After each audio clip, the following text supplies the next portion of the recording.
Hola, bon dia.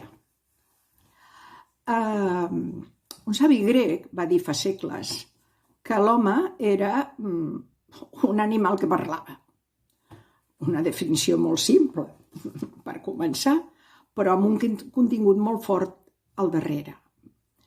Perquè també va dir aquest savi que l'home era un ésser que havia de viure en comunitat, que ell es realitzava com a ésser humà vivint en comunitat.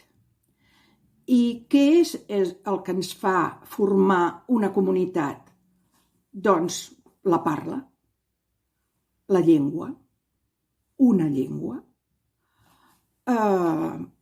Això, que diguéssim, queda apuntat aquí, si voleu saber-ne més, doncs al butlletí trobareu una proposta per treballar-la, perquè rumieu i perquè feu conversa en català.